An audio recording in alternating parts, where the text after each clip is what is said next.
games. Giraffe Town Review. Date, October 26, 2020. Author, Dimitri. 0 comments.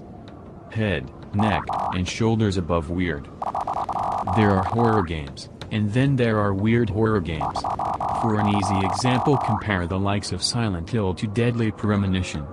Weird horror games tend to make ripples in the scene for their subversive riffs on genre convention, developing cult followings despite, and to some extent because of, their niche. Weird horror fans typically love to tell normal people why they should experience whatever wonky mess they're into in hopes of winning converts. I'm one of those people, and now I'm going to tell you why you should play Giraffe Town. Giraffe Town is a Samer Khatib, the greatest indie game developer of all time and space as per himself, game. You play as a giraffe named Giraffe born with a horribly debilitating condition, slippery feet. This is immediately driven home by a tutorial that forces you to tiptoe across suspended boards over a black void. Controlling Giraffe feels less like walking and more like steering a vehicle on ice. You have solid traction if you're gentle with the analog stick. This is very much a controller game, but Giraffe turns into a greased-up rocket from about a half tilt and above.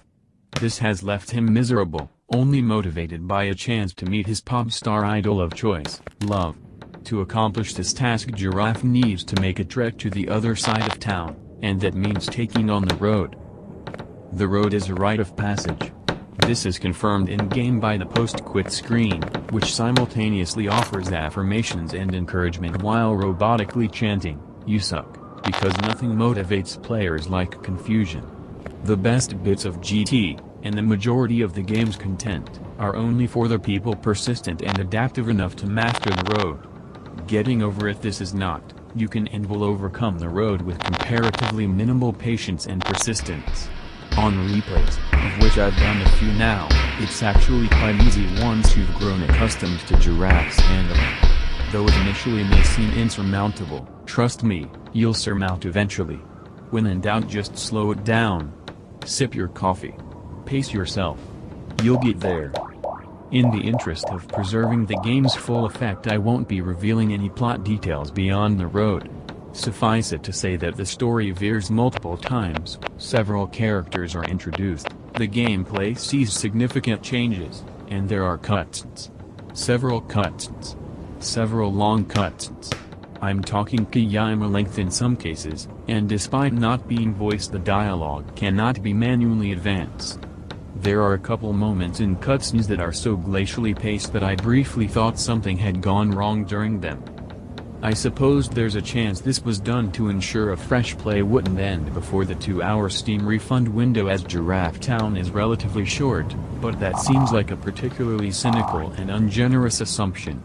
I do not think that's the case, in large part because I love every moment of these cutscenes.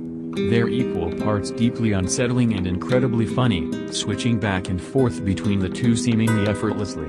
What Khatib has managed to do here is create a game that evokes similar emotional swings as the best episodes of The Eric Andre Show or Tim and Eric, but in his own entirely unique style. There were points during these cutscenes where I felt more genuine dread than many more typical horror games. There were also a couple moments where the game had me laughing so much I could barely breathe. Each reaction enhances the other, it's targeted and intentional tonal whiplash, and I love it. That said, the game's charm is in more than just its writing. It makes use of a standard modern camera during play that you control with the right stick as opposed to the fixed angles that many horror games employ, but the camera placement during cutscenes is anything but standard. Khatib gets downright Lynchian at times, creating some genuinely striking shots of characters that by all accounts we shouldn't be able to take seriously. There's even one particular section that looks like it fell right out of a Kubrick film. It's simultaneously ironic and wacky while also being genuinely well executed. Rare is the game that deserves praise for its cinematography of all things, but here we are. The goal of this review is me openly trying to convince you, dear reader, to play Giraffe Town, but it wouldn't be right of me to ignore some potential issues beyond its initial challenge. For one, there isn't a lot of game here. Aside from some mostly unremarkable walking between cutscenes in the middle of the game, there are essentially 3 dedicated gameplay sections, including the road that offer some significant resistance. On one of my replays I skipped the cutscenes just to see how much time was actually spent in play, and I rolled credits in about 30-ish minutes despite a few deaths in the latter half. There ain't a lot of meat on this giraffe's bones, and while I don't personally consider that to be a problem considering what kind of experience this aims to be, I know some horror fans may balk. For the non-horror fans who may be willing to try something this weird, this is the part where I reveal Giraffe Town's darkest, non-plot secret. This isn't really a horror game. It's tagged as one, and it has freaky bits, but did you honestly think a game where you play as a slippery-footed giraffe would be frightening? Despite the inclusion of a single very predictable, and skippable, jump scare, that's not what this game's about. The creator even calls it a romantic comedy, and while that's a wildly different tag than I'd necessarily apply, I see how he got there.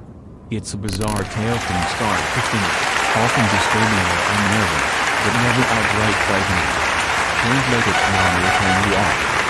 Games like Giraffe Town are why I focus so much more on indie games than AAA.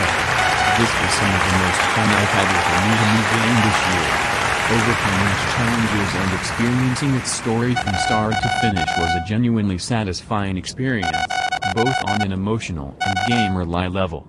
Khatib is now on my list of devs to watch, and I'll play anything he puts out going forward just to see what else he's cooked up.